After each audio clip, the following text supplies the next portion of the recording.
राजस्थान की कांग्रेस सरकार के पूर्व उप मुख्यमंत्री सचिन पायलट पहुंचे झुंझुनू। राजस्थान की भाजपा सरकार पर किया हमला, कहा नीट पेपर लीक मामले में बड़े मगरमच्छों को बचा रही है सरकार। तार सीधे राजस्थान से जुड़े पर एफआईआर तक दर्ज नहीं। केंद्रीय शिक्षा मंत्री धर्मेंद्र प्रधान का नैतिकता के आधार पर मांगा इस्तीफा। पायलट ने बड़ी कोचिंगों और सरकार की साठगांठ का भी जताया शक।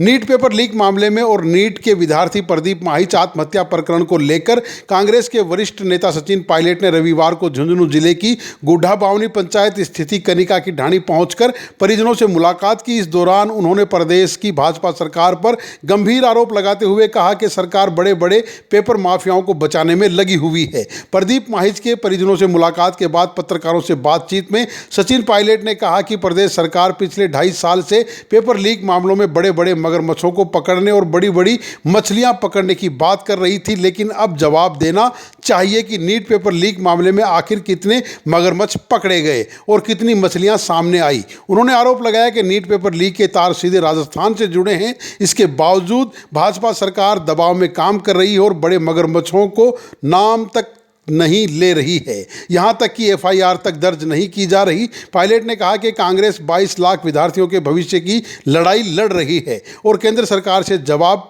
मांगेगी। उन्होंने केंद्रीय शिक्षा मंत्री धर्मेंद्र प्रधान से नैतिकता के आधार पर इस्तीफे की भी मांग की है। उन्होंने कहा कि इस मामले में सरकार की कोई बहादुरी नहीं, बल्कि बच्चों ने पूरे मामले को एक्सपोज किया, उसके बाद मजबूरी में नीट परीक्षा रद्द करनी पड़ी। सचिन पायलट ने आरोप लगाया कि राजस्थान सरकार ने इस मामले में एफआईआर तक दर्ज नहीं की और यहां आशंका भी जताई कि बड़ी कोचिंग संस्थाओं के साथ साठगांठ कर पूरे मामले को दबाने की कोशिश में राजस्थान की भाजपा सरकार लगी है। उन्होंने कहा कि प्रदेश सरकार की भूमिका पूरी तरह संदेह के घेरे में है। इस दौरान झुंझुनू सांसद ब्रजेंद्र ओला व मीणा समाज के प्रदेश अध्यक्ष सुरेश मीणा तथा कांग्रेस के कार्यकारी जिला अध्यक्ष खलील बुटाना समेत कई नेता मौजूद रहे। बच्चों ने जाके कहीं से पेपर खरीदा, ऐसा नहीं है। ये करोड़ों का खेल है, बड़े बड़े माफिया इसमें इन्वॉल्व हैं, बड़े बड़े सरगना इसमें पकड़े हुए हैं। और मुझे आश्चर्य इस बात का है कि प्रदेश की सरकार जब पहली बार इसके बारे में पता पड़ा तो एफआईआर रजिस्टर क्यों नहीं करी। और पेपर लीक का जो प्रकरण प्रकाश में आया, इसमें कोई सरकार की कोई बहुत बड़ी बहादुरी नहीं है या कोई एजेंसी पुलिस ने पकड़ा। ये तो बच्चों ने जाके कंप्लेन किया है कि गैस पेपर और एक्चुअल पेपर एक ही है। तब मजबूरन एक्सपोज जब हो गए तब जाके सरकार को पेपर कैंसिल करना पड़ा। आप कल्पना कीजिए ऐसे कितने प्रकरण होंगे जहां पर पेपर लीक होता होगा, पता नहीं पड़ता होगा, मीडिया में नहीं आता होगा और पेपर कैंसिल नहीं होता होगा। उसमें कितनी धांधली होती होगी। और ये बच्चों को प्रलोभन देने का, जो बड़े बड़े संस्था चलाते हैं, यही वो लोग हैं जो करोड़ों रुपए खर्च कर पेपर खरीद सकते हैं। वो खरीदने के बाद उन चंद बच्चों को देते हैं, पेपर फैल जाता है। लेकिन इस पूरी व्यवस्था के खिलाफ आज पूरे देश में जो आक्रोश है, उसके खिलाफ हम सबको साथ इकट्ठा होना पड़ेगा। और मुझे लगता है कि सरकार को जिम्मेदारी तय करनी पड़ेगी। हर साल पेपर लीक हो रहा है, सीबीआई की जांच हो रही है। जो पिछले पेपर लीक हुआ था, उस सीबीआई की जांच की रिपोर्ट क्या है, किसको दोषी ठहराया गया, किसकी जवाबदारी तय की गई, कुछ नहीं हुआ।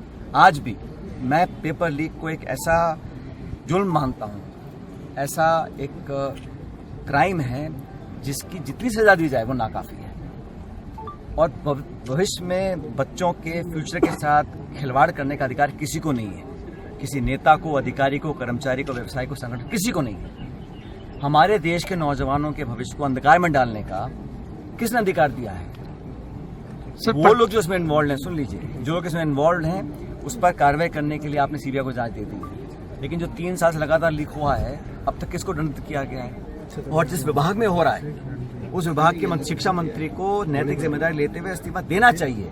कितने और पेपर लीक करवाएंगे, कितने और नौजवानों की जान जाएगी, तब जाके अपने आप को अकाउंटेबल कहलवाएंगे। तो सरकार ने अभी तक कोई इसमें स्टेटमेंट नहीं दिया है। आपने देखा होगा, ये वो सरकार है जो हर छोटे बड़े मुद्दे पर श्रेय लेने के लिए आ जाती है। लेकिन आज अब पूरा देश शर्मसार हुआ है, 22 लाख बच्चों का भविष्य अंधकार में ढकेल दिया है। उसके लिए कौन अकाउंटेबल है, कौन जिम्मेदार है, किसने आकर कहा कि हाँ साहब मैं इसकी नैतिक जिम्मेदारी लेता हूँ? प्रदेश की सरकार या तो किसी दबाव में है या वो कार्रवाई करना नहीं चाहती।